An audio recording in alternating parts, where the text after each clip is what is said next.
Saudações acadêmicas. Em primeiro lugar, quero agradecer pela oportunidade à comissão organizadora de ter recepcionado a minha comunicação. E eu irei apresentar a comunicação intitulada Literatura e Sagrado, Vozes Ancestrais em Xangô, El Gran Putas, de Manuel Zapata Oliveira.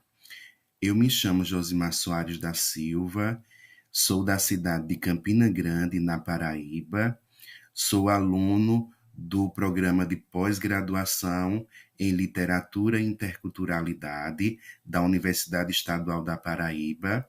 Atualmente sou doutorando, estou em fase de produção da minha tese, que tem como corpus o romance Xangô, El Gran Putas, de Manuel Zapata Oliveira, e eu trago para apresentar nesse evento um pequeno recorte do romance ao qual eu estou me debruçando e analisando. Introdução. A literatura afro-latino-americana conta com um de seus grandes expoentes, provindo da Colômbia, a saber, Manuel Zapata Oliveira, primeiro autor colombiano a resgatar, exaltar e rememorar a identidade do negro a partir de sua procedência e de sua origem. Além disso, podemos observar a resistência e o firmamento dos negros a partir dos orixás e dos ancestrais em seus ensaios e em suas narrativas. Manuel Zapata Oliveira nasceu em Santa Cruz de Lorica, departamento de Córdoba, na Colômbia, em 17 de março de 1920. Foi médico, antropólogo, folclorista, escritor, aventureiro, boêmio, livre pensador, professor e resgatador de histórias. Dentre as obras escritas por Zapata Oliveira, a de maior destaque é Xangô, El Gran Putas. Esse extenso romance aborda com maestria e realismo a travessia dos negros capturados na África pelos traficantes negreiros e suas escravizações nas Américas. Mediante a combinação das realidades históricas com a mitologia africana, o romance consegue resgatar e reconstruir as memórias ancestrais dos povos afro-latino-americanos por meio dos acontecimentos que se apresentam na narrativa ficcional, mas que retrata fatos que possuem ligação direta com fatos históricos importantes. Primeiro capítulo do artigo Xangô, El Gran Putas, Polifonia de Vozes Ancestrais. Na primeira parte, Los Orígenes, está dividida em seções nomeadas por La Tierra de los Ancestros, La Trata e La Alargada Huella, Entre Dois Mundos. Nesse capítulo, se faz presente a mitologia africana por meio da apresentação e surgimento dos orixás, como sendo os primeiros representantes do Mutu africano. Nessa primeira parte, é representado a cosmogonia africana, onde há a presença da mitologia a partir do surgimento dos orixás. Então, Iemanjá, que é a grande mãe, é a mãe de todas as cabeças, ela dá origem a todos os orixás do panteão iorubá. Então, a partir de Iemanjá, nasce Exu, Ogum, Odé, Iansã, Oxum, Nanã,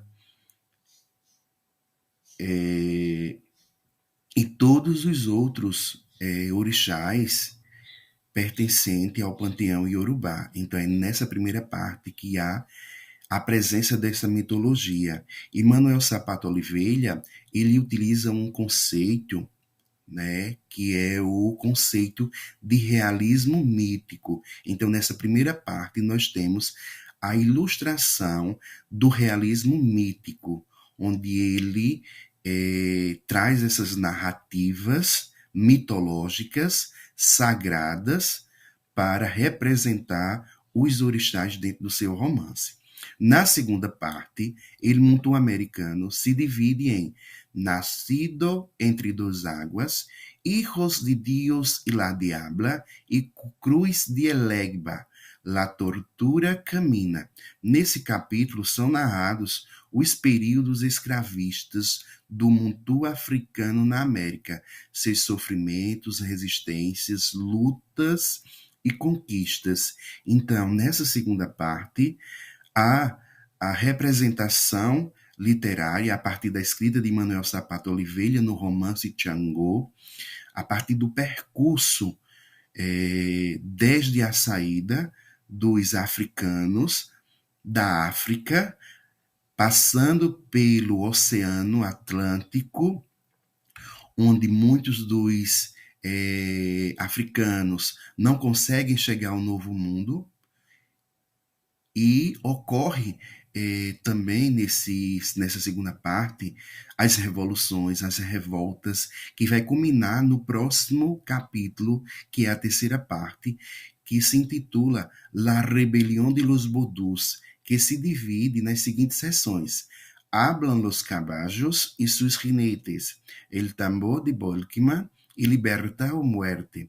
Nesse capítulo, há o relato da primeira Revolução Negra na América, ocorrida no Haiti, com personagens históricos como Macandal, Toussaint Louverture, Bolquima, Dessalines e o famoso rei Henri Christophe, primeiro imperador negro na América.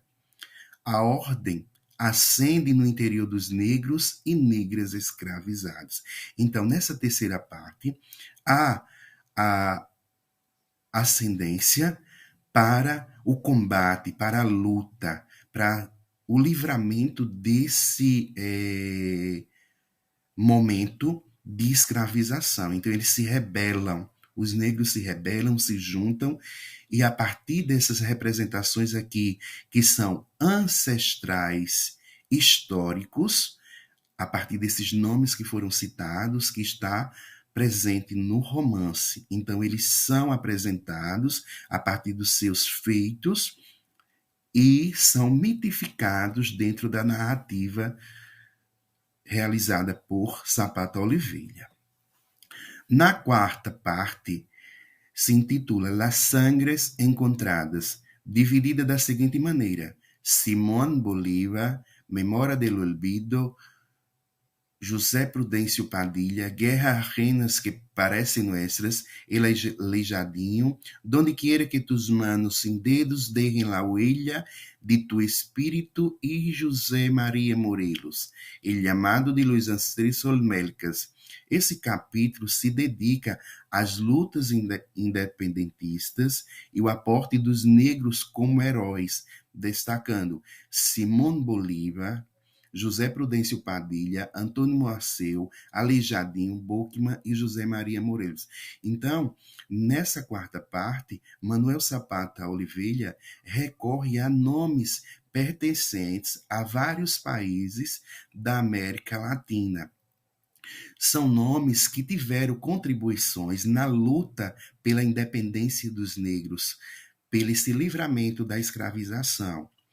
Na quinta e última parte, Los Ancestros Combatientes se divide em El Culto a los Ancestros, Los Fabricantes de Centellas, La Guerra Civil nos dio la Libertad e Oye, Los Orichas están furiosos. Esse capítulo narra as lutas dos negros nos Estados Unidos e seus líderes como Nat Turner, Agnes Brown, Malcolm X e Martin Luther King.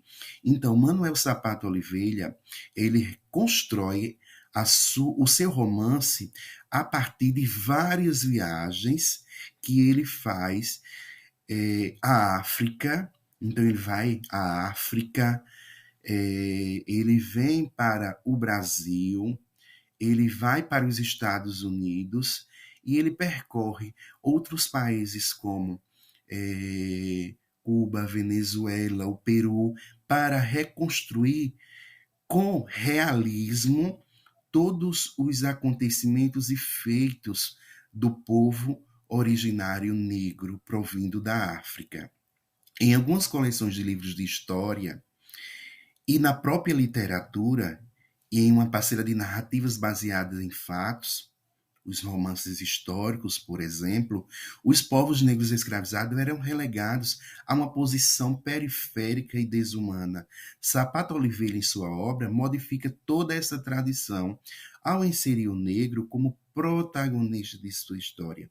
Então, o romance Changuel Gramputas possui uma hibridização estrutural, onde Manuel Zapata ele começa a o romance, a narrativa do romance, a partir de uma epopeia, onde o negro ele está em local de destaque, onde ele é o protagonista, onde ele é o herói. E nos capítulos seguintes, ele vai continuando com essa história a partir da prosa. Então, temos uma hibridização na estrutura da obra, ou seja, Manuel Sapato Oliveira ele rompe, né, com essa tradição. Então ele rompe com essa tradição, insere o negro como herói, como protagonista, como dono da sua própria voz. Até porque Manuel Sapato Oliveira ele é afrodescendente. Então ele fala de um local onde ele tem propriedade, onde ele está inserido, onde ele é representado.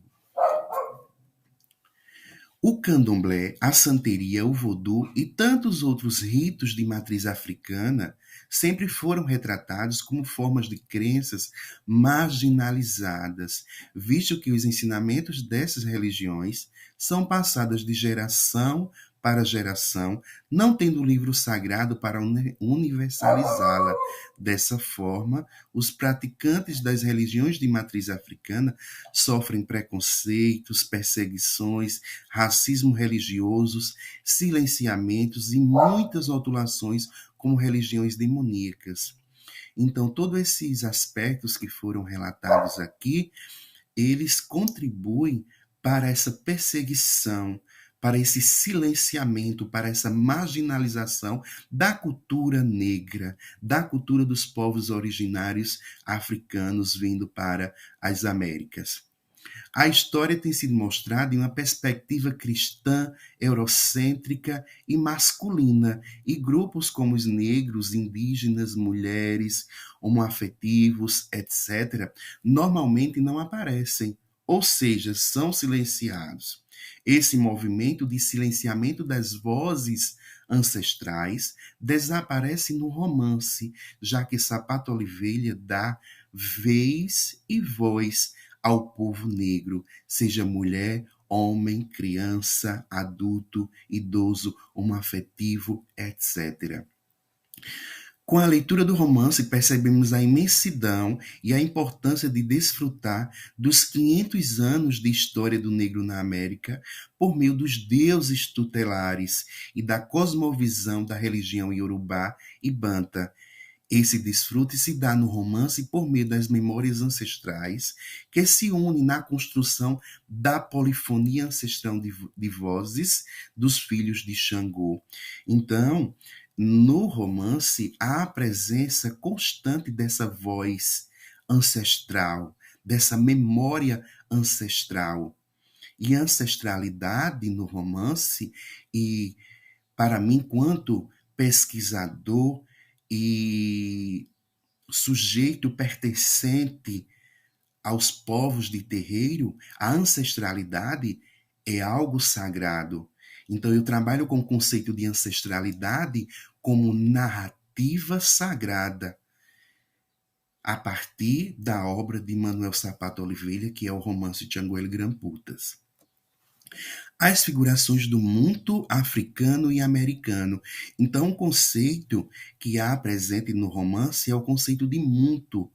O mundo se refere a uma filosofia africana que engloba os vivos, os mortos, os animais, vegetais e a todos os objetos que servem ao homem. Conforme Mina Aragon, 2006, no Muntu, há uma interação sempre presente entre todos os reinos e as criaturas da terra, que se estende a tudo aquilo que alcançamos e percebemos. Sapato Oliveira elucida os vários sentidos alcançados através do Muntu em sua obra, em seu romance Django. Bantu, que é o plural de Muntu, que é homem, cara. O conceito implícito nessa palavra transcende a conotação de homem, pois inclui os vivos e os falecidos, bem como os animais, vegetais, minerais e coisas que os servem. Mais do que entidades ou pessoas materiais ou físicas, refere-se à força que une num único nó o homem com sua ancestralidade e descendentes imersos no universo presente, passado e futuro. Então, nesse conceito de mundo, ele transcende. Então, se ele transcende o homem vivo e a todas as coisas que o cerca, então temos aqui presente a ancestralidade, que é um conceito muito maior do que o próprio conceito de mundo. Ancestralidade: Niganfuá, Nagô, Ologbala, Canurimai e Sousa Ilhamba. Estes nomes que eu acabo de citar estão presentes como personagens narradores, então eles vão narrando os acontecimentos, né, dessa força ancestral. Então, o primeiro ancestral apresentado no romance denomina-se Niganfuá. Segundo a narração, ele é o profeta que conduzirá o mundo ao novo mundo. Além disso, Niganfuá também guiará em algumas ocasiões os negros, os soldados e os revolucionários nas lutas em defesa de seu povo e pela liberdade almejada. Qualquer ascendente defunto, paterno ou materno, tanto mais antigo ha sido seu desejo, mais hierarquia adquire entre os mortos. Os ancestrais são venerados por conviver com os orixás criadores do mundo, muito deles em virtudes das obras executadas em vida são venerados como semideuses. Então, existe uma hierarquia entre a ancestralidade. Nós temos os orixás, que estão no topo dessa hierarquia, temos os semideuses, que são os ancestrais, que têm uma ligação direta com os seres vivos humanos. Os vivos se sentem perdidos quando não conseguem dar nome ao seu próprio destino. Seria útil que você soubesse se sou ou não Canaíma, o espírito vigilante da selva. Seus avós carimbenhos me confundem com Patati, seu grande chefe, e nossos ecóbios acreditam que carrego a alma errante de Andressote. A verdade, Simon, é que sou Niganfuá, mensageiro de Django, seu protetor na guerra, assumo 1000 formas. Estou com você desde antes de nascer, seu professor companheiro no Monte Aventino, seus delírios em Chimborazo e em São Pedro Alejandrino. Serei Hipólita para fechar seus olhos. Vim alertar-te contra aqueles que, escondidos no teu próprio sangue, procuram teu fracasso. Então, aqui, nessa narração, que a sua tradução foi feita por mim, Manuel Sapato Oliveira, ele narra, e a partir dessa narração, há a presença da ancestralidade, há a presença da ancestralidade, há a presença do realismo mítico, há a presença da religiosidade. Do referido fragmento acima, além do que eu acabei de falar, podemos compreender que Niganfuá é o mensageiro de Xangô, ou seja, uma comunicação direta entre o ancestral e a divindade. Dessa forma, Sapato Oliveira situa Niganfuá como mensageiro dos orixás. Outro ancestral que aparece na obra é Nagô. No capítulo Tierra de los Ancestros, especificamente na seção Sombra de Mis Majores, encontramos a menção a Nagô. ancestral que está ligado diretamente às viagens, embarcações e os segredos das navegações. Além disso, ele detém o conhecimento sobre o mar e os segredos milenares que permeiam suas águas. Então, eu trago aqui um fragmento do romance traduzido por mim. Sempre que a luz e a sombra se juntavam, Nagô saía para o mar com seu barco em busca de náufragos. Ele percorrerá as rotas dos ventos, as mesmas por onde os navios viajam com suas cargas de escravos para recolher os ecóbios que morreram nas viagens, os jogados ao mar com os pulsos acorrentados, os doentes de varíola, os que morrem por espancamento, os pendurados nos mastros, em alto mar, seus antigos, companheiros, luta com os tubarões pelos corpos dos ecóbios desmembrados para reunirem seus membros. E à noite, quando as sombras preenchem a última fresta dos armazéns, embarcamos nos galeões de escravos para libertar os falecidos, ali no mesmo local onde estavam morrendo. Nagô os ajuda a desamarrar a corda e com eles no ombro os transfere para o nosso barco. Somos nós que recolhemos as crianças que fogem das mães mortas, bebendo as suas lágrimas para que parem de chorar. Visitamos as costas, os portos e as baías, pescando no fundo quem nunca flutuou devido ao peso das correntes. Desta forma, nenhum dos náufragos se perde nas águas de Iemanjá. Na nova terra, Nagô reunirá os falecidos e os vivos, geminados com os animais e as árvores, as pedras e as estrelas, firmemente amarrados pelo punho de Odumare, que nos dá vida. Então, aqui Ecóbios são os companheiros, são os descendentes, são os africanos, que nesse percurso no Atlântico se perdem a partir de vários acontecimentos e são jogados, lançados ao mar. A seguir, encontramos o terceiro ancestral denominado de Olugbala. Onde está o Chocaraluz? A noite e dia da vinícola é longa e vazia. O lobo nos persegue em cada ruído, no balanço do barco, no bater das ondas contra a proa, na tosse, no chiado sem eco dos mortos. Cada vez que alguém sacode o braço ou o pé, ao longo da longa e única corrente que nos unia, sentimos os seus movimentos, mesmo que estejam na parte mais profunda da enseada. Tenho meu pulso esquerdo soldado ao de Canuri Mai, o príncipe Cuxi. Fiquei em silêncio como se fosse o eco de memórias esquecidas. Pelo meu braço direito estou amarrado ao anel de Olugbala. Seu corpo de baleia ocupa 3 vezes o espaço reservado para qualquer um de nós. Ele não para de me olhar com aquele sorriso de pássaro que ilumina sua cabeça de formiga. Pelas costas, sem me tocar, faço parte da sombra de Niganfuá, o babalaô sem sonhos. A qualquer momento sua resposta está acordada, esperando minha pergunta. Depreendemos do fragmento a caracterização de Olugbala.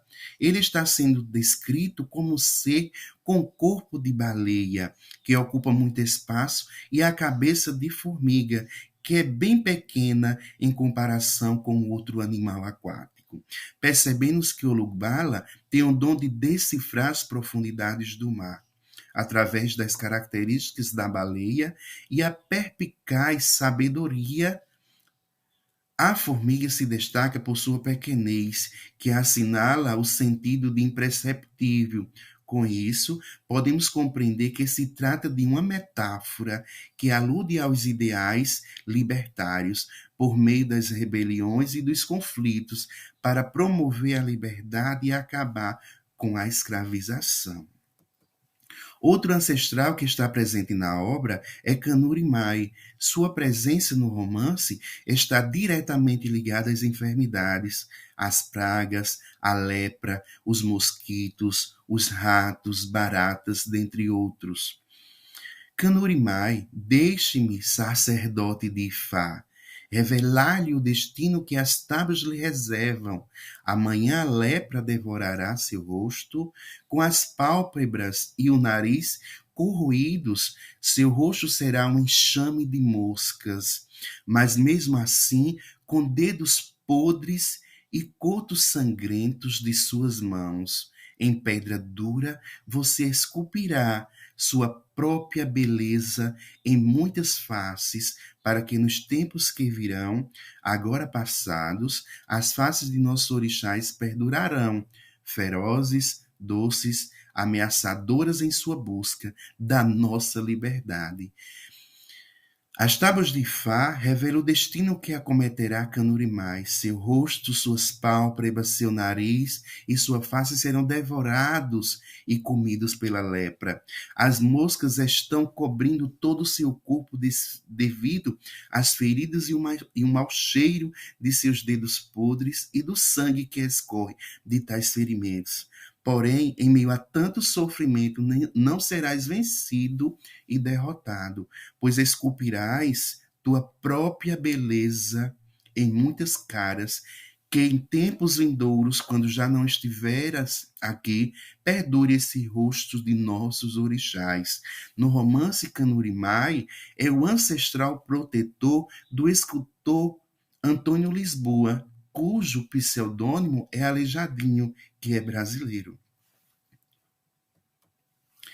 A ancestral Sousa Ilhambra será a difusora do Muntu no Novo Mundo, visto que ela será a protetora e a mãe dos filhos do Muntu africano e de seus descendentes nas Américas. Sousa Ilhambra tem uma forte ligação com a grande mãe Iemanjá, por seu caráter materno e pelo dom da fertilidade. Filhos de Iemanjá, semente dos vivos, vamos nadar até a praia. A mãe me entrega, olhando para mim com olhos já líquidos. Calor e sangue banharam meu peito e braços.